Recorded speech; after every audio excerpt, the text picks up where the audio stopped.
मासूमियत देखो यार तुम मेरी। मैंने 85 मिनट अल नसर के गेम में इन्वेस्ट करे। क्यों? कि क्रिस्टियानो रोनाल्डो भाई अभी अपना जलवा दिखाएंगे। अभी लास्ट के 5-6 मिनट में हमको 2 गोल देखने को मिलने वाले हैं और बैम, मजा ही आ जाएगा इसकी माँ के मजे ही मजे। मेरे को स्क्रिप्ट नहीं पता थी, मेरे को पता ही नहीं था कि कब यहाँ पर फुटबॉल से रेसलमेनिया सीजन में हम जाने वाले। जो लाइक क्रिस्टियानो रोनाल्डो के अंदर से जो रोमन रेंस निकला है भाई साहब, जो भाई ने सुपरमैन पंच मारा है, और उसके भाई वो जो रेफरी ने रेड कार्ड दिया और उसके बाद क्रिस्टियानो रोनाल्डो ऐसे, भाई साहब मेरे तो दिल की धड़कनें तेज हो गई थी। मैंने कहा भाई भाई भाई ज्यादा हो जाएगा कुछ। बट यार ये मेरे को समझ में नहीं आता, ये अल हिलाल है कि ब्रॉक लेसनर है? भाई इसको हराया क्यों नहीं जा सकता? खैर इसका एक सिंपल सा सवाल है कि सामने अल नसर खेलती है। देखो पिच पे क्रिस्टियानो रोनाल्डो है, पिच पे सादियो माने है, सर ठीक है हटाओ से।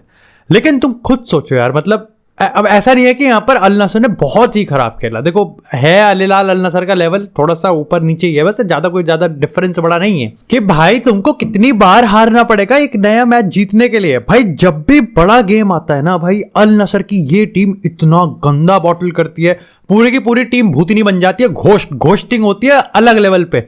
और क्रिस्टियानो रोनाल्डो का भाई रेड कार्ड लेना इस कंट्रोवर्सी में, अब देखो भाई आई थिंक दोनों में हुआ था सुपरमैन पंच, एक यहाँ पर एक्सचेंज हुआ था। बट मेरे को ऐसा लग रहा था कि अगर वो येलो भी, वैसे तो ऑलरेडी क्रिस्टियानो रोनाल्डो येलो पे था तो वो दूसरा येलो दे देता तो भी रेड कार्ड हो जाता। बट हाइपोथेटिकली अगर ये रोनाल्डो का पहला येलो होता ना, और उसके बाद जो क्रिस्टियानो रोनाल्डो ने उसका स्वागत और गृह प्रवेश करा है रेफरी का, वो दूसरा येलो भी लेके ही जाता।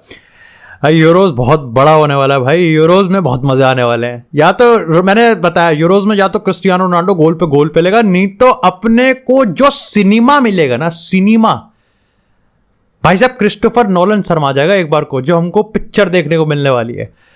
बट डेफिनेटली भाई बहुत मतलब इजीली गोल मारे अल हिलाल ने। मतलब सेकंड हाफ में तो भूत ही उतार दिया। फर्स्ट हाफ में तो मैं फिर भी कहूंगा कि इट वाज 50-50, मोर सो 51 आप कह सकते हो कि अल नसर बढ़िया खेल रही थी।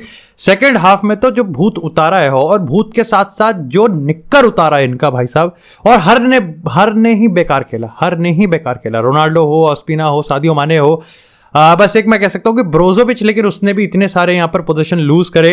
ओतावियो को तो नीचे गिरने से ही फुर्सत नहीं मिलती, उसके यहां पर ऐसे पता नहीं क्या हो जाता है। लेकिन खैर इस पे तो पता नहीं मैंने क्यों इतना टाइम इन्वेस्ट कर दिया। Just like Cristiano Ronaldo buildup to Euros के चक्कर में मैच देख रहा हूं। बट इसी के साथ यार बात करते हैं थोड़ी सी चैंपियंस लीग के क्वार्टर फाइनल से जस्ट पहले की, सबसे पहले खबरों की बात करेंगे, फिर एक नजर प्रेडिक्शन पे भी डाल लेंगे। खबरों की अगर हम बात करें तो भाई एक सीरियस खबर ये थी कि आईसिस जो टेररिस्ट ऑर्गेनाइजेशन है, उन्होंने यहां पर शायद से एलिजिडली एक वार्निंग दी है, धमकी दी है, या फिर पता नहीं क्या है, मतलब कुछ दिया है उन्होंने कि भाई वो यहां पर अटैक वगैरह हो सकता है। लेकिन डेफिनेटली जो ये यूएफए के वाले मैचेस होते हैं ये ऑलरेडी एक हाई रिस्क पे होते हैं सिक्योरिटी लेवल पे। तो डेफिनेटली यहां पर जो सिक्योरिटी कंसर्न्स थे वो पहले से ही उसको निपटा लिया गया था, लेकिन अब कहीं ना कहीं और हो जाएगा मामला, मेरे को हिसाब से ऐसा लगता है। इसी के साथ यहां पर भाई रियल मैड्रिड ने यूएफए से ऑफिशियली परमिशन मांगी थी कि वो अपना जो छत है उसको बंद करना चाहते हैं, और उसके पीछे एक बहुत ही रूकस एटमॉस्फेयर क्रिएट करने की कोशिश है, और यूएफए ने वो परमिशन भी दे दी। इसी के साथ अगर हम यहां पर मैनचेस्टर सिटी की बात करें तो भाई वहां पर पेप गार्डियोला ने थोड़ा सा माइंड गेम खेलने की कोशिश करी। उसने यहां पर सीधा सीधा कहा कि देखो कार्लो एंसेलोटी एक टैक्टिकल मैनेजर नहीं है, ये सरासर बकवास है। और उन्होंने यहां पर यह भी कहा कि कहीं ना कहीं इसलिए रियल मैड्रिड पिछले बार 4-0 से इसलिए नहीं हारी थी क्योंकि वो खराब खेली थी। उन्होंने कहा कि हम बढ़िया खेले थे, ये मान लो। साथ ही साथ उन्होंने इस चीज पे भी पूरी तरीके से फोकस करा कि मैनचेस्टर सिटी को अब आप डरा नहीं सकते। अब सिटी क्योंकि एक बार यहां पर चैंपियन लीग जीत चुकी है और ट्रेबल के साथ जीती है, तो अब आप सिटी को मैनिपुलेट नहीं कर सकते। इसी के साथ यहां पर अगर हम बात करें बार्सिलोना वर्सेस पीएसजी के मैच की, तो भाई जैसा मैंने तुमको कल के फुटबॉल डेली में बताया था, पीएसजी अल्ट्रास पूरी तरीके से लपाट लगे पड़े हैं। साथ ही यहां पर स्पेनिश मीडिया में भी इस चीज की बहुत ज्यादा खबरें चल रही हैं कि अगर बार्सिलोना पीएसजी को हरा देती है इस क्वार्टर फाइनल के मैच में, तो मोस्ट प्रोबेबली हमको जावी स्टे करता हुआ दिख सकता है। लेकिन इसका उल्टा हो तो क्या हमको ये देखने को मिलेगा कि हाँ भाई जावी को जाना चाहिए या नहीं, ये भी डिपेंड करेगा। इसी के साथ भाई लुइस एनरिके ने भी इस चीज को पूरी तरीके से कंफर्म किया है कि वो समझते हैं और उनका गेम प्लान पूरी तरीके से तैयार है। उसने 3 पॉइंट बोले थे। पहला पॉइंट उसने बताया था कि देखो सिंपल सी बात है, हम लोग यहां पर डोमिनेट करने वाले हैं बार्सिलोना को इधर या उधर। इसका मतलब मान सकते हो कि प्रेसिंग होगी बहुत तगड़े लेवल की। साथ ही उन्होंने कहा कि देखो प्लेयर्स मैच जितवाने वाले हैं। डेफिनेटली यहां पर उसने इस चीज का भी हिंट दे दिया कि एम्बापे को फ्रीडम मिलने वाली है। एम्बापे, उस्मान डेम्बेले, ये सारे के सारे पीएसजी को कभी भी क्लच करवा सकते हैं। खैर, ये तो बार्सिलोना के पास भी प्लेयर्स हैं काफी सारे। अगर हम यहाँ पर इस समय आर्सेनल वर्सेस बायर्न की बात करें, मैं कह रहा हूं भाई मत एक्सपेक्ट करो बायर्न से। इस समय बायर्न में इतना गंद मचा हुआ है, तुम सोच भी नहीं सकते भाई। टुकल को वो इमीडिएटली सैक करने के चक्कर में है। अब मेरे को नहीं पता कि यहां पर जो इमीडिएट सैक की बात आ रही है, देखो वहां पर जो स्पोर्टिंग डायरेक्टर है उसने कहा कि ट्यूसडे का जो गेम है उसको तो टुकल ही लीड करेगा और टाइम ही कितना बचा है। लेकिन यहां पर अभी जो डिलेमा है ना वो ये है कि कल का रिजल्ट एमिरेट्स यानी कि आर्सेनल के होम पे क्या होने वाला है, उसका क्या डायरेक्ट इंपैक्ट पड़ेगा कि कितने गेम्स कितने गोल से अगर हार गए, जीत गए, ड्रॉ होगा। हाइपोथेटिकली मान के चलते कि क्या पता बायर्न हार जाती है तो यहां पर क्या हमको सैक होते हुए दिखेंगे। हंसे फ्लिक की जो ट्रेबल विनिंग टीम थी उसके जो असिस्टेंट थे उनको हाईली, क्लोजे नाम था और एक बंदे का नाम और है, उनको हाईली यहां पर स्पेकुलेट किया जा रहा है कि वो बायर्न को इंटरिम बेसिस पे संभाल लेंगे। समझ रहे हो टुकल के लेवल पे कितनी बड़ी गेम चल रही है भाई। टुकल नहीं संभाल पा रहा इस बायर्न को। और बायर्न के अगर आप जर्मन पब्लिकेशंस की बात करोगे, जर्मन न्यूज जो बायर्न को एक्सटेंसिवली कवर करते हो, एक भी तो पॉजिटिव चीज नहीं है, एक भी तो ऐसी चीज नहीं है कि साले यहां रेडी हैं आर्सेनल के लिए।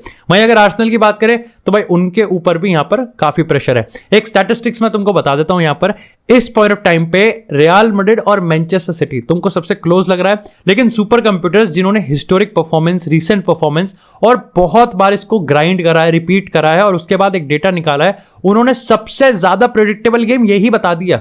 उन्होंने कहा 60% चांसेस है कि मैनचेस्टर सिटी जीतेगी और यहां पर 40% चांसेस है कि रियल मैड्रिड जीतेगी। और इतना ही नहीं, उन्होंने मैनचेस्टर सिटी को ही सबसे ज्यादा चांसेस दिए कि वो चैंपियन लीग जीतेगी। इसी के साथ अगर बार्सिलोना और पीएसजी की बात करें तो यहां पर 57-56% चांसेस है कि पीएसजी जीतेगी और 43 बाकी के चांसेस यहां पर बार्सिलोना के हैं। इससे थोड़ा सा क्लोज यहां पर आर्सेनल और बायर्न में आई थिंक 42% बायर्न के चांसेस है, आर्सेनल की 58% है और भाई 54% डॉर्टमुंड के हैं और सिर्फ 46% यहां पर एथलेटिको मैड्रिड के हैं। तो कहीं ना कि भाई ये सुपर कंप्यूटर के, बट अगेन गेम भाई यहां से होने वाला है और who knows what can happen. इसी के साथ भाई यहां पर अगर हम बात करें कि भाई कार्लो एंसेलोटी के हुक्म के इक्के की, तो भाई सबको लग रहा है कि वो जो हुक्म का इक्का वो ये है कि चुआमेनी हमको सेंटर बैक पे देखने को मिल सकता है। लेकिन काफी लोग इस चीज को भी स्पेकुलेट कर रहे हैं कि क्या पता, क्योंकि कामाविंगा भी येलो कार्ड पे है और बचाना पड़ेगा भाई। विनीसियस, बेलिंगम, कामाविंगा तीनों रेड कार्ड, येलो कार्ड पे हैं और एक आधा येलो कार्ड मिल गया अगर और सेकंड लेग किसी ने, इन तीनों में से किसी ने मिस कर दिया, भाई मैड्रिड के एल लग जाएंगे। और ऐसे में सब लोग समझ रहे हैं कि कार्लो एंसेलोटी का जो हुक्म का इक्का है वो ये है कि वो नाचो को खिला देगा सेंटर बैक पे और चुआमेनी को खिसका देगा वो सीडीएम पे, जिससे कामाविंगा को बेंच पे रखा जाए। Do you really agree with it? और क्या तुम चाहते हो कि कामाविंगा बेंच पे बैठे या फिर तुम चाहते हो कि नहीं चुआमेनी को सेंटर बैक और कामाविंगा को सीडीएम खिलाओ? इसी के साथ यहां पर अगर थोड़े प्रेडिक्शंस की बात करें, देखो मैं एज अ मैड्रिड फैन बहुत कॉन्फिडेंट फील नहीं कर रहा, लेकिन हाँ डरा हुआ भी नहीं हूं क्योंकि टीम की स्ट्रेंथ मेरे को पता है, टीम के पास अपने प्लेयर्स हैं। हाँ, जो मिस्ड है प्लेयर्स, जो इंजरी से चल रहे हैं वो पूरे सीजन से ही गायब है, तो ऐसा कोई शॉकिंग सरप्राइज नहीं है। वहीं अगर मैनचेस्टर सिटी की बात करें तो देखो सिटी को आप ये नहीं कह सकते कि वो अपने सबसे स्ट्रॉन्गेस्ट पोजीशन में आ रही है। हाउएवर गेम अभी भी सिटी की तरफ ही पलड़ा भारी है, but I am very optimistic and excited about it. इसी के साथ अगर बात करें यहाँ पर बार्सिलोना पीएसजी की, देखो बार्सिलोना वर्सेस पीएसजी में मेरे को अगर इसको पकड़ना होगा तो मैं हमेशा बार्सिलोना पकड़ूंगा क्योंकि पीएसजी मेरे को गंदी टीम लगती है। बट टैक्टिकली अगर आप बात करोगे या फिर अगर आप मोमेंटम की बात करोगे, I think momentum wise Barcelona is really good. लेकिन अगर आप टैक्टिकली बात करोगे तो भाई पीएसजी काफी ज्यादा फुल प्रूफ्ड है और उनके पास गेम चेंजर्स बहुत बड़े लेवल के भी हैं और नंबर्स में भी बड़े हैं। आई थिंक अगर एक चीज जो जितवा सकती है आर्सेनल और बार्सिलोना को पीएसजी के केस इज देयर मिडफील्ड।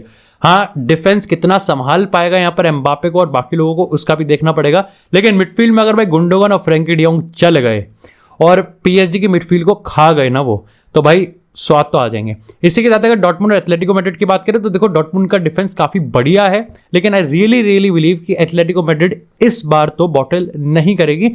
भाई लेजिट मैं बता रहा हूं, एथलेटिको मैड्रिड के फाइनल तक जाने के चांसेस इस बार काफी ज्यादा बढ़िया लग रहे हैं। इसी के साथ अगर आर्सेनल वर्सेस बायर्न की बात करें, देखो Bayern with all due respect, Bayern का करंट इकोसिस्टम वो रियल मैड्रिड मेंटालिटी वाला है ही नहीं। वो है ही नहीं कि एकदम से स्विच होके आप चैंपियंस लीग में टर्न अराउंड कर दोगे सिस्टम को और ये वो फलाना। यस, एमिरेट्स और अलायंस एरिना में फर्क है, अपने होम पे वो बहुत कुछ कर सकते हैं, लेकिन क्या इतना कर सकते हैं कि वो सही में इस आर्सेनल की टीम को, जिसको गलीच खेलना भी आता है और खूबसूरत खेलना भी आता है, उसको पलट सकते हैं? ये देखने वाली बात है। बाकी do let me know your early predictions for the champion league, और भाई इस क्रिस्टियानो रोनाल्डो के सागा के लिए प्रिपेयर्ड रहो भाई, बहुत स्वाद आने वाले हैं हमको यूरोज में।